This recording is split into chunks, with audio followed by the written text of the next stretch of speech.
everybody, and thank you for tuning in to the Liberty Report. With me today as co-host is Chris Rossini. Chris, welcome to the program.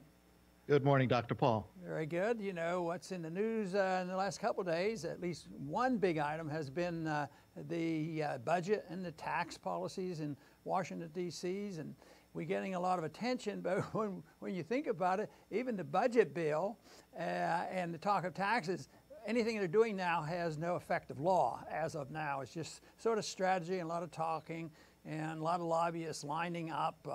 You know, back in the 80s, I was in Congress when Reagan had his tax reform package, and there were some deductions removed and some of the rates were reduced.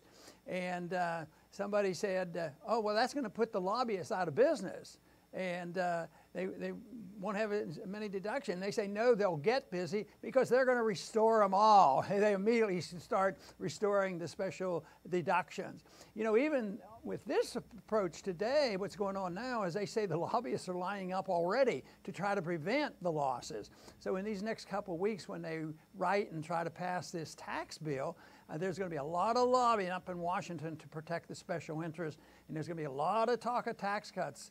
There won't be a whole lot of talk or sincere concern about the deficit, but there will be a lot of talk about spending and who's going to get the best cut in taxes and whose special interest is going to be cut. So there will be a lot of talk, but right now I would have to say I lean toward the cynical side of saying not a whole lot good will come of this. There could be something if somebody's rates get cut in the narrow sense, but with the big picture, I just don't expect the size and scope of government to change, and the welfare warfare state going to be well funded, and there will be no significant cuts. I hope you're a little bit more optimistic than that, Chris, but what do you think about what's going on? No, I'm not. I mean, we're all for tax cuts. The income tax should be zero, as you've said many times. But we've had President Trump for almost a year now. We could start to get a sense of what he's all about. On the one hand, talking-wise, with the tweets, he's a showman. He knows how to create controversy, how to rally his people that support him. But on the other hand, you have the actual actions, and it's been pretty much status quo. He's not rocking the boat at all. So with these tax cuts, he's out. These are going to be the best tax cuts in the history of the world. But when it comes down to brass tacks, will government as a whole, welfare, warfare, will it all expand? And the answer, of course, is yes. You know, the tax proposal, the cut, is $1.5 trillion. Sounds very significant. And they say, well, if that passes, you know, that's going to increase the debt by that much. May or may not, because who knows what the market is going to be. Might raise the deficit a lot more because we may have a recession or something. But even the tax cuts they're proposing is over a 10-year period. And, you know, all their calculations are up in the air. They can't even plan a year in advance. They always have supplementals, just like the recent one, $37 billion on top of a $15 billion additional spending because of the natural problems that we have, the hurricanes and the flooding. So the budget's always changing. And the other thing they can't predict, and then sometimes it goes either way, will be the revenues. Most of the time they come up short, but there's been a few times when they make these projections, they think, well, you know, the economy won't be doing well and the revenues are such and such, and then there will be a burst of revenues. Of course, that's sort of what some of them are hoping for. I see the two fundamental flaws in what they're doing. One is the whole idea of you know, you have to account for all your spending. If you cut one here, if you cut one tax here, you have to raise it someplace else. And of course, that's where all the problems come in, and they don't have it. So, and then they have the other one. If we do cut these taxes, we're going to really stimulate the economy, and we can calculate exactly what is going to come. And some people, that's essentially what they do all the time. There's always hope. But when they're up front, they'll say, hey, look, and I think one administrative official has predicted that if we do what we want here and cut these revenues, we're going to have $2 trillion more gross national product because of these tax cuts. And this will take care of not only the deficit that they're facing, but it will actually reduce the debt. That's the kind of thinking. This whole idea that you can get this dynamic scoring, and that revenue being revenue neutral is that you can't ever lower the revenues. That would be criminal. But then what happens to this? Since we're predicting that not much of a solution will be there for spending less, the deficit is going to continue. So where's this going to get? How are we going to pay for this?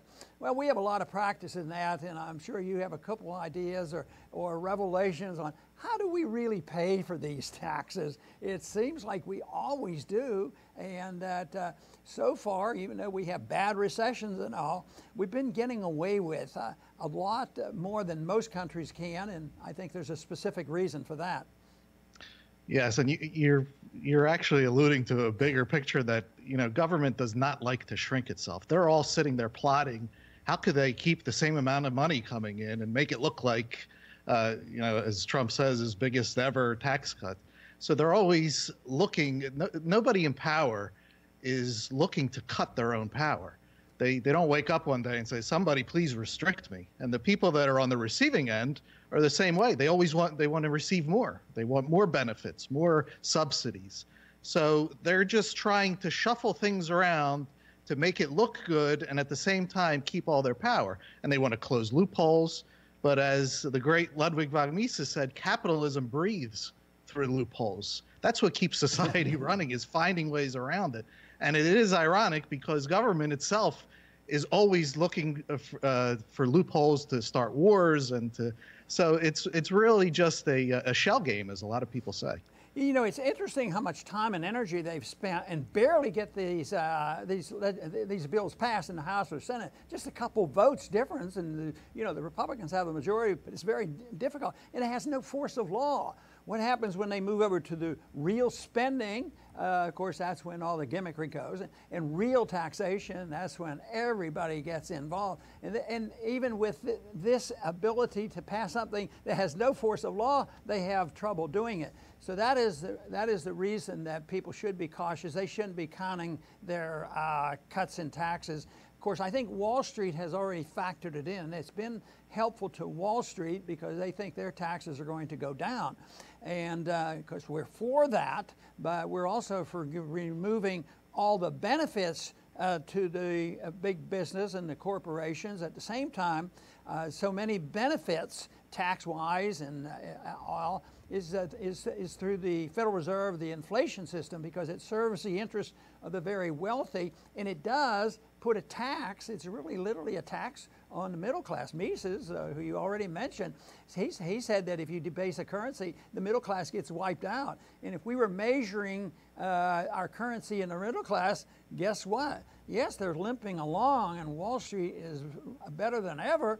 But I'll tell you what, there's half of our population are very, very unhappy. And matter of fact, the wealth that is being accumulated is probably serving the anger that it serves, because the people get pretty upset when they see so many others doing well, and they know there's something wrong, and that the government's involved. And that's why I think the friction is going to continue, because like you've already said, and we've said many times, there's not much interest in cutting any spending whatsoever. And that, to me, falls back to a general philosophy of what should the role of government be.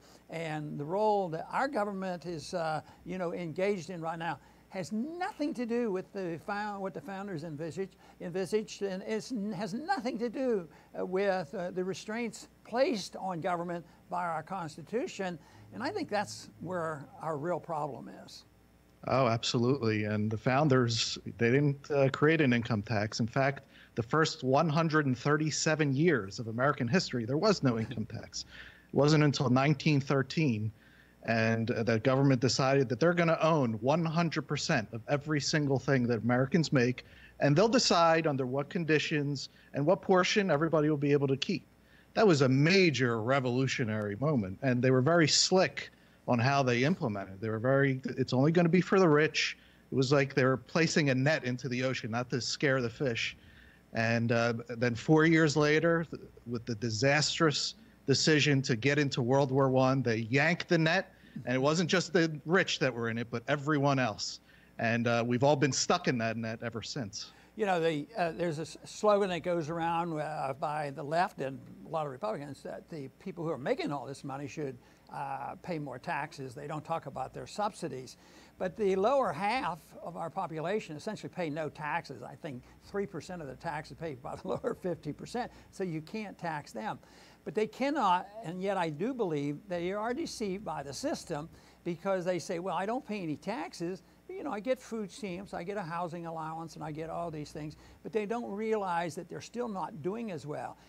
They know there's something wrong. Real wages have not gone up since 1971, since we totally abandoned the gold standard, and that is really where the real problem is. But I like to get people thinking in terms of spending. Yes, the income tax is important. Things became much worse after 1913, but remember, there was another taxing authority other than the IRS introduced in 1913, and that was called the Federal Reserve, because there's the inflation tax. So when governments spend,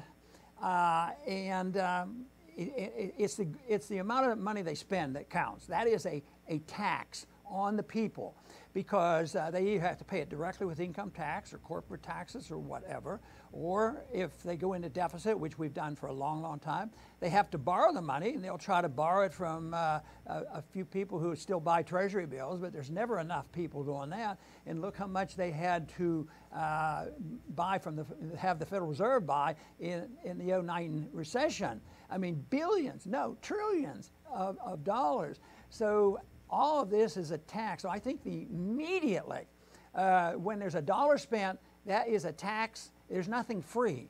That is a tax on the people in one way or the other. And maybe the lower half of our population, but I'm still not paying. Yes, you are. If you're trying to work, your real wages go down.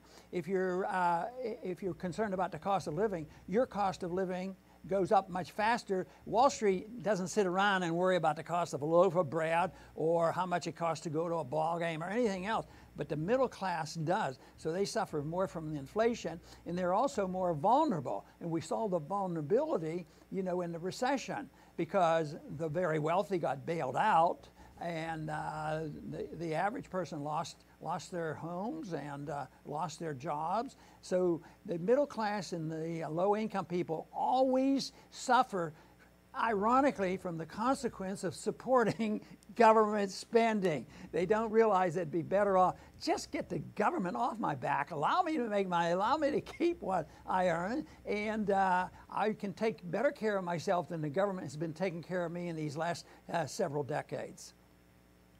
Yes, and for my closing thought, Dr. Paul, what we're trying to drive home here is the tax cuts are great. They're always welcome, but what is really necessary is a total government cut. And right now, there's millions and millions of federal employees and state and local employees that are hassling the free people. And it's in the Declaration of Independence, it said, quote, he, meaning King George III, has erected a multitude of new offices and sent hither swarms of officers to harass our people and eat out their substance. That's what we face today, and that's what needs to really be cut. Yes, I would like to just mention once again about this wonderful tax cut. As our president says, the most beautiful tax cut ever. And it's $1.45 trillion. If that tax reduction was this year, it would be significant. But it's over 10 years, $150 billion a year. And that is an absolute joke. I mean, and to spend all this time and all this demagoguing and portraying that, oh yes, this is going to raise the deficit and all these things, and it's stretched out 10 years, and nobody even knows what's going to be like in 2 or 3 or 4 years. I mean, a war could break out, which we worry about all the time, and another recession could come, which is in the cards. We know that a recession always comes after there's a boom, and this boom has been pretty big on the financial market, so nobody can predict these things. So to spend all this energy over really a token tax cut, when you break this down over 10 years, it's really nothing.